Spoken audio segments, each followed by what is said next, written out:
مزید ایسے بیان سننے کے لیے چینل کو سبسکرائب اور لائک کریں۔ حضرت سلمان فارسی رضی اللہ تعالیٰ عنہ فرماتے ہیں مدینے کے قریب لے جا کے ام القریٰ ایک بستی تھی، انہوں نے میرے ساتھ دھوکہ کیا، جو لے جانے والے تھے وہ یہودی تھے، انہیں مجھے وہاں جا کے بیچ دیا۔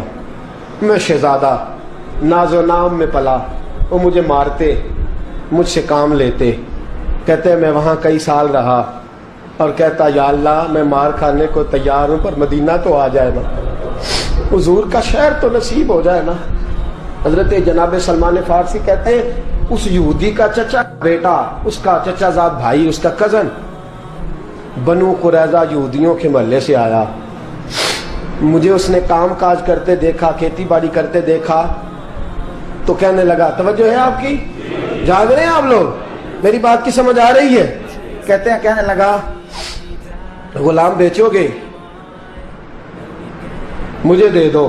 کہتے اس نے کہا تو 4 دینار نفع دے تو لے لے۔ کہتے اس نے 4 دینار نفع لیا اور مجھے باندھ لیا اونٹ کی پشت پہ، ہاتھ میرے باندھ لیے، پیر باندھ لیے، میں رونے لگا، میں تڑپنے لگا۔ کہتے ہیں اچانک بنو قریظہ مدینے کا ایک محلہ تھا، یہاں یہودی رہتے تھے، کہتے ہیں وہاں کا وہ رہنے والا شخص اچانک میری آنکھ کھلی تو ٹھنڈی ٹھنڈی ہوائیں، اچانک میں نے آنکھیں کھولی تو کھجوروں کے لمبے چوڑے درخت، فرمایا میں نے دیکھا تو پہاڑیاں بھی معطر سی، فضائیں بھی کرم کرم والی، عطا ہی عطا۔ کہتے 2 آنسو گرے اور میں ہنس پڑا، آنکھوں میں آنسو، لبوں پہ مسکراہٹ۔ حضرت سلمان فارسی رضی اللہ تعالیٰ عنہ کہتے ہیں وہ کہنے لگا تجھے کیا ہوا؟ سارے رستے تو بت تھا، اب کیا ہوا؟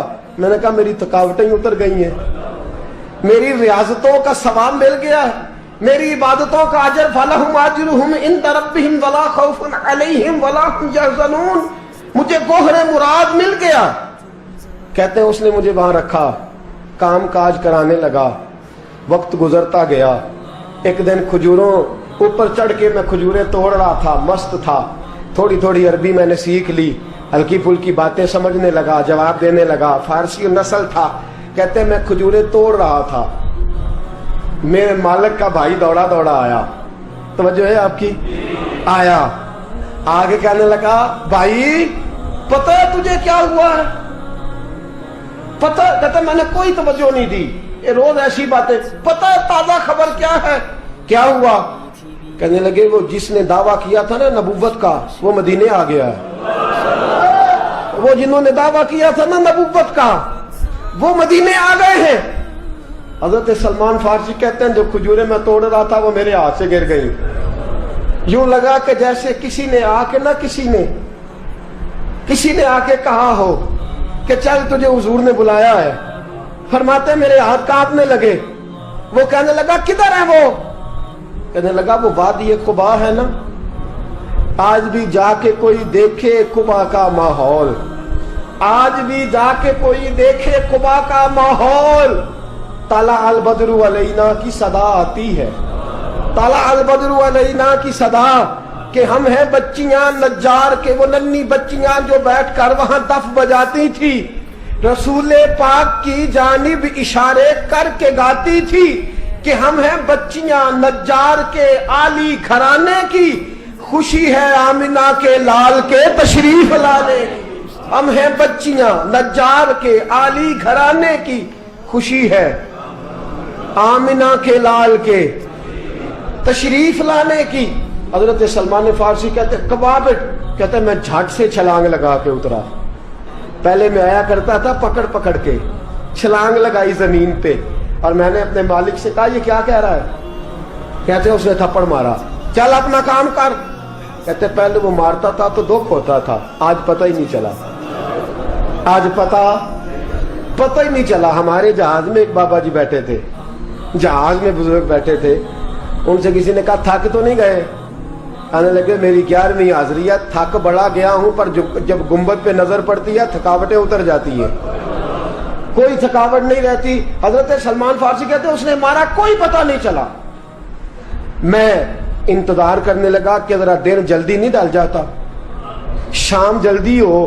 کہتے شام ہوئی، چھٹی ملی، کھجوریں پلو میں باندھ لی، اور قبا کی جانب خراما خراما خراما خراما جھکی ہوئی نظریں، کانپتے ہوئے میرے لب، اور میں جب پہنچا کہتے ہیں کھجور کے درخت کے نیچے حضور بیٹھے ہیں، بائیں جانب چراغ جل رہا ہے اور دائیں جانب سیدنا صدیق اکبر بیٹھے ہیں۔ فرماتے میں پہنچا، پہلی نظر حضور کے چہرے پہ، جھکی ہوئی نظریں، نور سے زیادہ روشنی یہاں سے چھین رہی ہے۔ فرماتے لگتا ہے چاند بھی شرما شرما کے پیچھے ہٹ رہا ہے، سادہ سا لباس، خوشبوؤں نے آگے بڑھ کے استقبال کیا۔ فرماتے ہیں یوں نظر پڑی تو یوں لگا جیسے یہ تو مجھے صدیوں سے جانتے ہیں، صدیوں سے کن فیکون اجے کل دی گل لے اساں پہلو پریت رلائی۔ فرمایا لگا یہ پہلے سے جانتے۔ فرماتے حضور نے مسکرا کے فرمایا آئیے آئیے، اتنے جملے۔ فرماتے میں بیٹھ گیا، کھجوریں نکال کے دیں اور میں نے کہا حضور صدقے کی ہیں۔ فرماتے ہیں چونکہ نشانیاں بتائی تھی نا، دو نشانیاں یہ تھی کہ صدقہ نہیں کھائیں گے، دوسری نشانی تحفہ لے لیں گے، تیسری نشانی کے کمر کے پیچھے مہر نبوت ہوگی۔ حضرت سلمان فارسی رضی اللہ تعالیٰ عنہ فرماتے ہیں نبی کریم صلی اللہ علیہ وسلم کے سامنے آیا، کھجوریں پیش کی، کہا حضور صدقے کی ہیں۔ حضور نے میری طرف دیکھا تو مسکرائے اور بڑا کھل کے مسکرائے۔ فرمایا ابو بکر لوگوں میں بانٹ دو۔ فرماتے ہیں چہرہ میری طرف ہے، باتیں ابو بکر سے ہو رہی ہیں۔ سمجھایا تو مجھے جا رہا ہے نا، کہا ابو بکر لوگوں میں، تمہیں پتہ بھی ہے میں صدقہ نہیں لیتا۔ کہتے ہیں ایک نشانی پوری ہو گئی، دودھ کا پیالہ آیا، ایک گھونٹ مصطفیٰ نے لگایا، باقی سارا ہی مجھے عطا فرما دیا۔ فرماتے ہیں موجیں لگ گئی، میری موجیں لگ گئی، ساری رات تو نیند نہیں آئی لذت میں، اور اگلا سارا دن نیند نہیں آئی شام کے انتظار میں۔ کہتے ہیں پھر شام ہوئی، پھر پلو میں کھجوریں باندھی، پھر خراما خراما چل پڑا۔ فرماتے ہیں سارے مل مل کے جا چکے ہیں، پتہ نہیں حضور کس کا انتظار کر رہے ہیں، سارے جا چکے، شام ہو گئی۔ میں پہنچا، بیٹھا سامنے، میرے مصطفیٰ نے دیکھا، فرمایا آئیے۔ میں نے کھجوریں کھولی، نکالی، میں نے کہا حضور تحفہ ہے۔ فرماتے ہیں حضور کھول کے مسکرائے، گویا حضور میری سوال کا جواب دے رہے ہوں کہ مجھے پتا ہے تو کیا کر رہا ہے۔ کھول کے مسکرائے، کھجور نکالی، کھائی، دوسری بھی کھائی، تیسری بھی کھائی۔ فرماتے ہیں مجھے یاد نہیں 10 کھائی کہ 11 کھائی، میرا لایا تحفہ حضور نے استعمال فرمایا۔ فرماتے ہیں میرا جی نہ کرے آنے کو، دل نہ کرے، لیکن مجبوری تھی، غلام تھا، لوٹ آیا واپس۔ اگلے دن حضور آ گئے جہاں آج مسجد نبوی ہے، جہاں آج مسجد نبوی ہے، جنت البقیع جہاں قبرستان ہے، وہاں حضور بیٹھے۔ فرماتے ہیں میں شام کو چلا تو دل میں خیال آیا مہر نبوت کیسے دیکھوں گا، 2 نشانیاں تو پوری ہو گئی، تیسری کیا ہے؟ سارے بولے۔ فرماتے ہیں وہ ہے 2 کندھوں کے درمیان، کیسے جرت کروں گا کہ حضور دکھائیں، کیسے کہوں گا کہ سونیا مور دیکھنی ہے۔ کہتے ہیں پھر دعائیں کرنے لگا دل ہی دل میں، یا اللہ ہوا چلا دے، دل ہی دل میں نا ہوا چلا دے مولا، اور حضور کی قمیض مبارک کٹ جائے میں مور دیکھ لوں۔ کبھی دل میں خیال آیا کوئی صحابی آ کے کہے حضور کمر کو ہاتھ لگانے کو دل کرتا ہے، کبھی خیال آیا کہ حضور خارش کرنے کے لیے ذرا دستے مبارک پیچھے کریں، کوئی تو بات بنے۔ فرماتے ہیں سارے رستے میں منصوبہ بندی کرتے آیا، لیکن کیا خبر تھی مجھے کہ ساری باتیں تو مصطفیٰ کے پاس پہلے سے موجود ہوتی ہیں۔ فرماتے ہیں میں گیا، توجہ ہے ساتھیو، کہتے میں گیا حضور کے سامنے بیٹھنے لگا، حضور نے فرمایا سلمان پیچھے آ، یہ تیری جگہ نہیں، تو پیچھے آ۔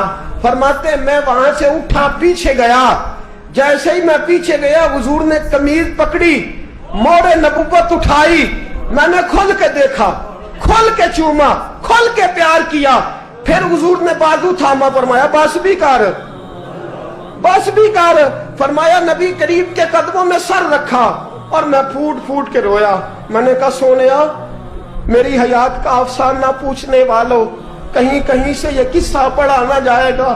سونیا میں اصفہان سے چلا تو شام آیا، آقا میں شام سے چلا تو موصل پہنچا، موصل سے نصیبان آیا، وہاں سے میں تموریا آیا، حضور پھر میں بکا، میں نے کسی کے جانوروں کو چارہ ڈالا، کسی کے گھر میں صفائی کری، کسی کے جوتے صاف کیے، کسی کے کپڑے دھوئے، بک بک کے آیا ہوں، بک بک کے پہنچا ہوں، مجھے جم کے قدم چومنے دے حضور، مجھے آج جی بھر کے زیارتیں کرنے دے۔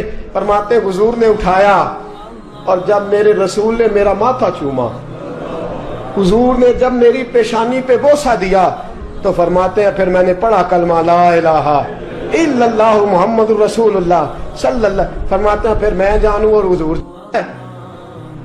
لوگوں کی چیخیں نکل گئی، لوگ رو پڑے۔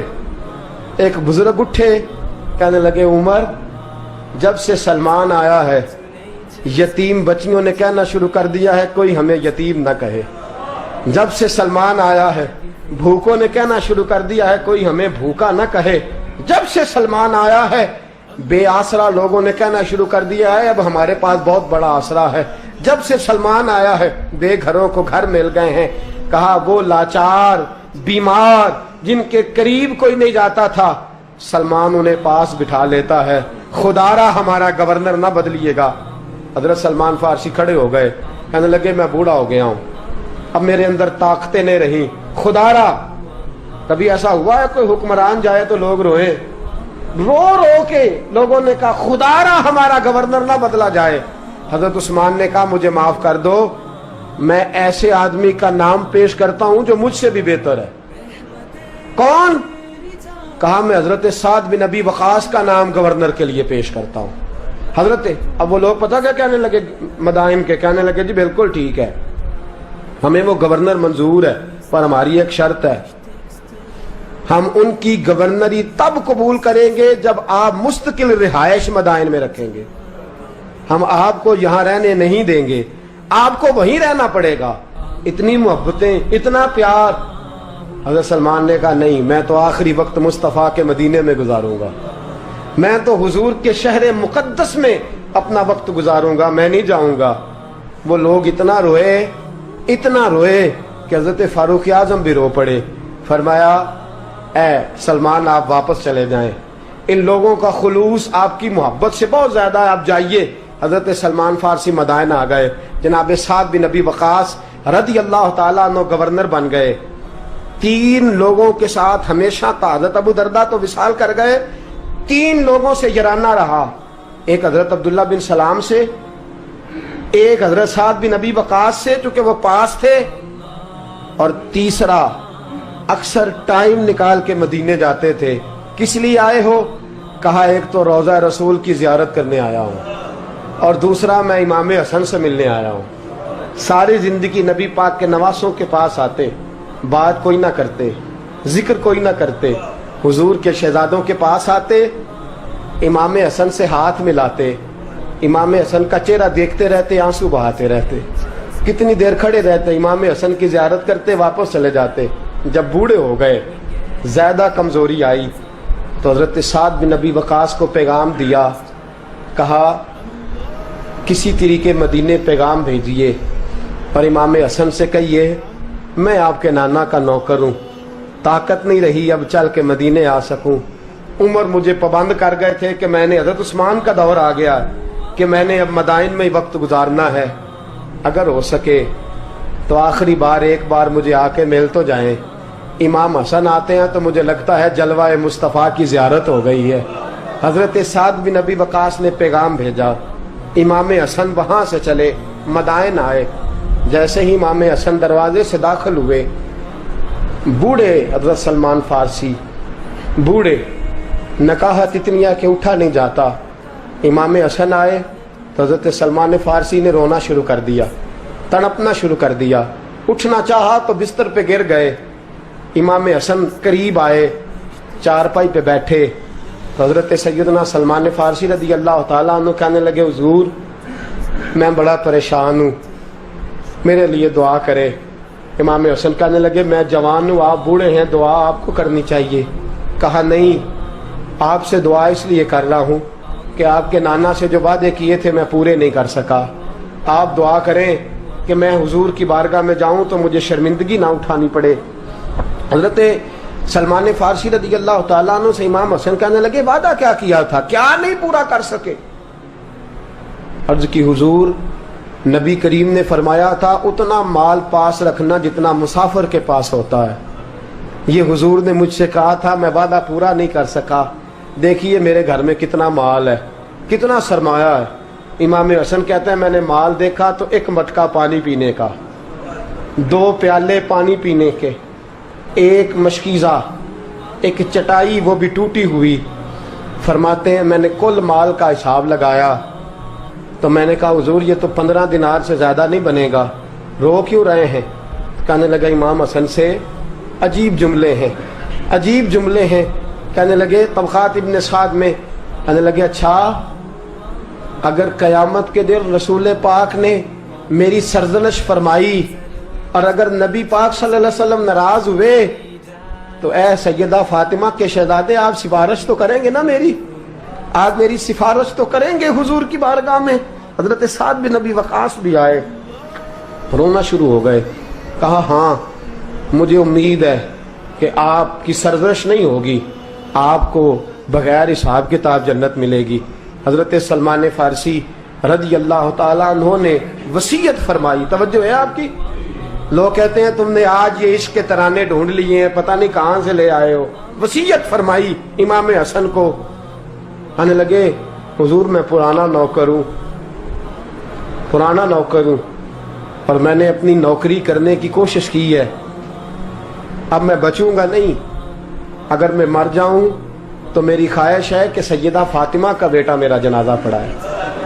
آج نہیں، یہ آج نہیں، بعد مرن دے مکھڑا میرا ہو جاوے جے تازہ.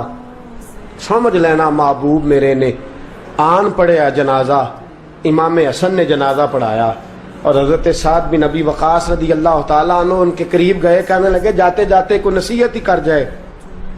تو فرمایا 3 چیزوں کا خیال رکھنا. ایک روایت میں 4 ہے. 3 کا خیال رکھنا، یا تو جہاد کے رستے میں انتقال کر جانا، یا جہاد کے رستے میں انتقال کر جانا، یا حج اور عمرے کے رستے میں مر جانا. یہ نہ ہو سکے تو قرآن سیکھتے سکھاتے دنیا سے رخصت ہو جانا. فرمایا یا جہاد کے رستے میں جانا. حضرت سلمان فارسی وصیت کر رہے ہیں، یہ وصیت یاد رکھیے گا. یا جہاد کے رستے میں انتقال کرنا، یا حج اور عمرے کے رستے میں. یہ نہ ہو سکے تو قرآن سیکھتے سکھاتے جانا. امید ہے اللہ بے حساب و کتاب جنت عطا فرما دے گا. یہ وصیت فرمائی. جناب سلمان فارسی رضی اللہ تعالیٰ عنہ وصال کر گئے. عجیب سناٹا ہے. مدینے سے نور کی جماعت آ رہی ہے جنازہ پڑھنے، نور کی جماعت آ رہی ہے، نور کی. حضرت عثمان غنی خود چل کے جنازے میں شریک ہوئے اور صحابہ کہتے ہیں سفید داڑھی حضرت عثمان کی. امام حسن کے پیچھے نماز جنازہ پڑھا اور پڑھ کے پھر ان کی میت کے قریب حضرت عثمان غنی گئے. پہلے تو صبر کا پہاڑ تھے اور جب قریب گئے اور جا کر کے ماتھا چوما اور پھر جب سیدنا عثمان غنی اٹھے تو مقدس داڑھی سے آنسو گرنے لگے. کہنے لگے سلمان میں نے اپنی آنکھوں سے مصطفیٰ کو تیرا ماتھا چومتے دیکھا ہے. سلمان میں نے اپنی آنکھوں سے حضور کو تجھ سے پیار کرتے دیکھا ہے. فرمایا لوگو آج سلمان رخصت نہیں ہوا، ہم سے علم رخصت ہوا ہے، حکمت رخصت ہوئی ہے، حضور کا محبوب رخصت ہوا ہے. حضرت سلمان فارسی رضی اللہ تعالیٰ عنہ کا وصال کے بعد ایک دن وصال سے پہلے حضرت عبداللہ ابن سلام سے کہنے لگے جو ہم 2 دوستوں میں سے پہلے جائے گا واپس آ کے حال بتائے گا. حضرت عبداللہ ابن سلام کہنے لگے واپسی کی اجازت ملے گی؟ کہا ہاں، جو اللہ کے نافرمان ہوں گے ان کی روحیں قید ہوں گی، جو اللہ کے فرما بردار ہوں گے جہاں چاہیں گے جائیں آئیں گے. حضرت سلمان فارسی وصال کر گئے، جناب عبداللہ ابن سلام کو ملے. فرمایا بتائیے خدا نے آپ کے ساتھ کیا سلوک کیا؟ تو حضرت سلمان فارسی کہنے لگے رب نے فرمایا فرشتو سلمان سے حساب نہ پوچھ لینا، فرشتوں سلمان سے حساب نہ پوچھ لینا، اس لیے کہ سلمان فارسی رضی اللہ تعالیٰ عنہ کا عالم یہ ہے کہ ان کے دل نے ہمیشہ میری ذات پہ بھروسہ کیا. یہ بیان لازمی سنیں، ہو سکتا ہے یہ بیان آپ کی زندگی بدل دے.